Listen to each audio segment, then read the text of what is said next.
इस पद पे आओगे आप लोग भी काम करोगे। ये सिस्टम है, आप सब लोगों के लिए सिस्टम बना बना रहे दिया हो। है, भेदभाव दूर करो यार।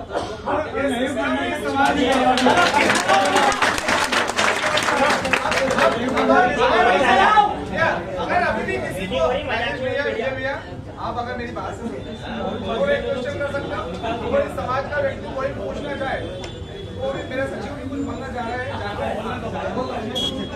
अभी पास आके उन्हें 15 दिन में 8-10 प्रोग्राम करें भैया वो विषय बात क्या करेंगे। नहीं वो समाज का तो सवाल नहीं बोले। अरे आपका जो सवाल करना है तो ये जवाब दो ना। आप बेटी आप क्या करना है, समाज में करेगा।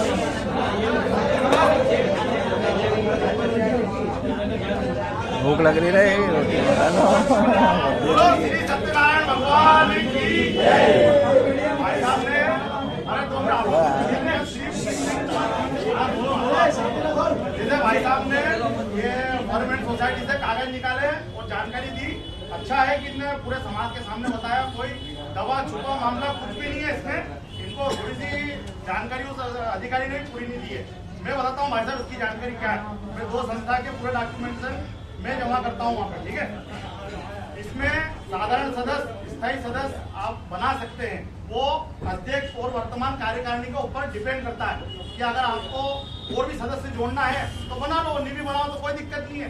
रही बात आपने कि हम साथ ही समय सदस्य रहेंगे, यही हमेशा रहेंगे, ऐसा कुछ नहीं है। जब इनका कार्यकाल 5 साल का पूरा होगा, चुनाव होंगे, सुन लीजिए मेरी बात, मैंने आपकी सुन लिया, आपको मेरी सुनना है। जब चुनाव होगा उस चुनाव में जब हम धारा 27 की जानकारी देंगे, धारा 27 की जानकारी मतलब ये अध्यक्ष है, ये उपाध्यक्ष, ये सचिव, ये उसकी कार्यकारिणी 8 लोगों की बनेगी या 11 की बन जाएगी, इससे ज्यादा की नहीं बनेगी। बाकी हाँ नहीं 11 हो सकता भाई साहब, इससे ज्यादा नहीं होएगा।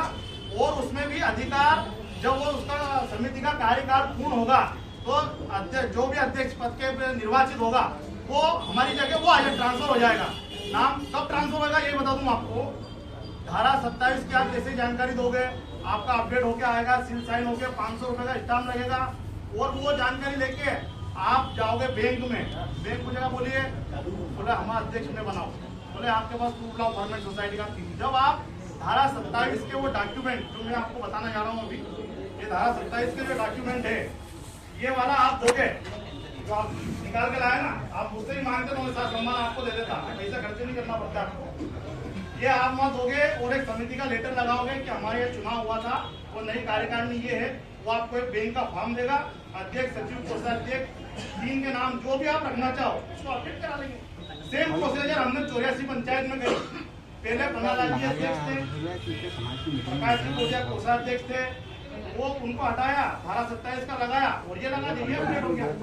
समिति वही है 84 जो रजिस्ट्रेशन मानवीय जन कल्याण सेवा समिति जो 84 पंचायत सामाजिक समिति, वो इसमें मैं आपको बता दूं ये पूर्ण रूप से उज्जैन पंचायत की ही समिति है। इसका एक छोटा सा उदाहरण, इसमें कागज में थोड़ा सा पक्का आदमी हूँ। हमने रजिस्ट्रेशन के लिए अप्लाई करा, मैंने उज्जैन पंचायत शब्द बोला था, मालवीय रजक उज्जैन पंचायत तो ओरिजिनल नाम है। जो शर्मा जी से आप कागज लाए उन्होंने साफ मना करके बोले भैया पंचायत के नाम से रजिस्ट्रेशन नहीं होता है, बंद हो गया। तो मैंने क्या करें, उन्होंने हमको 5 ऑप्शन दिए, 5 ये मेरे कागज में लिखे भाई, आप पढ़ सकते हैं आराम से। तो उसमें से हमने फिर ये आपत्ति दी, आपत्ति का कागज गवर्नमेंट सोसाइटी का, ठीक है, ये आपत्ति के नाम चेंज करना पड़ेगा। फिर जब जाके हमने करा मालवीय रजक जन कल्याण, अपने लोगों का जन कल्याण और सेवा भाव कर रहे सेवा समिति, इसका कार्य क्षेत्र उज्जैन, बढ़ाना चाहो तो प्रदेश स्तर पे, पर अपन तो स्थानीय अपनी पंचायत को मजबूत करने के लिए यह व्यवस्था करी। और इसका फायदा यह होता है जनप्रतिनिधि से आप अगर जाओगे समाज के नाम पे पैसा लेने, आप 2 लाख 5 लाख कुछ भी कर लो तो वो आपको समिति जो रजिस्ट्रेशन लेता है उसके माध्यम से देता है, उसकी जेब से नहीं देता है। रवि भैया भी उसके साक्षी है, उन्होंने भी और ऑडिट रिपोर्ट वगैरह सब लगती है उसमें, ठीक है। तो इन्होंने पारस जी जैन से लिया, सांसद महोदय से लिया, उनने भी इसी के माध्यम से समाज लाभान्वित हुआ है, इसमें नुकसान कुछ भी नहीं हुआ। तो जो आपकी जानकारी के 7 लोग रहेंगे वो गलत जानकारी है, भले आप जाके दोबारा जानकारी ले लेना। वो अगर बोल दे कि यही लड़ेंगे हमेशा तो जो आप बोलोगे आपको मेरा सिर अपने समाज मंच पे बोलते हैं,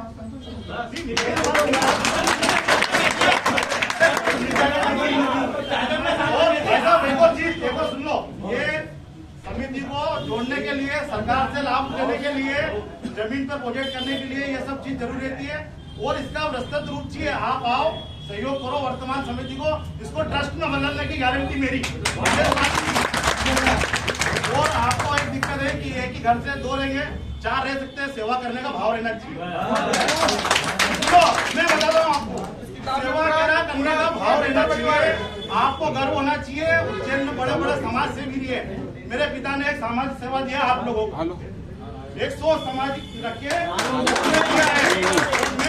पूरे तन मन धन से, यहाँ तक कि मेरी नौकरी पे भी एक प्रश्न चिन्ह लग गया है, फिर भी मैं सत्यनारायण भगवान की कृपा से लगातार वो काम कर रहा हूँ। और जब तक आपका सहयोग रहेगा मैं लगातार करूँगा। और अगर आप चाहोगे कि अब तू ये पद छोड़ दे, अपने साथ सम्मान छोड़ दूंगा, मेरे किसी भाई आगे बढ़े उसको मैं सहयोग करूँगा, आगे बढ़े, नया तैयार होगा। अगर कोई भूल चूक त्रुटि हो तो उसके लिए क्षमा करें। और प्रश्न हो तो नीचे जाके कोई बात नहीं, नीचे जाके हम सब मित्र हैं, दोस्त हैं, रिश्तेदार हैं। जाजम की बात किसी को पूछनी है तो अभी भी खड़ा होकर पूछ ले, फिर अपन इनसे अपन बात करेंगे कि क्या डिसीजन करवाओ कौन समिति से। कोई को पूछना है कुछ क्या?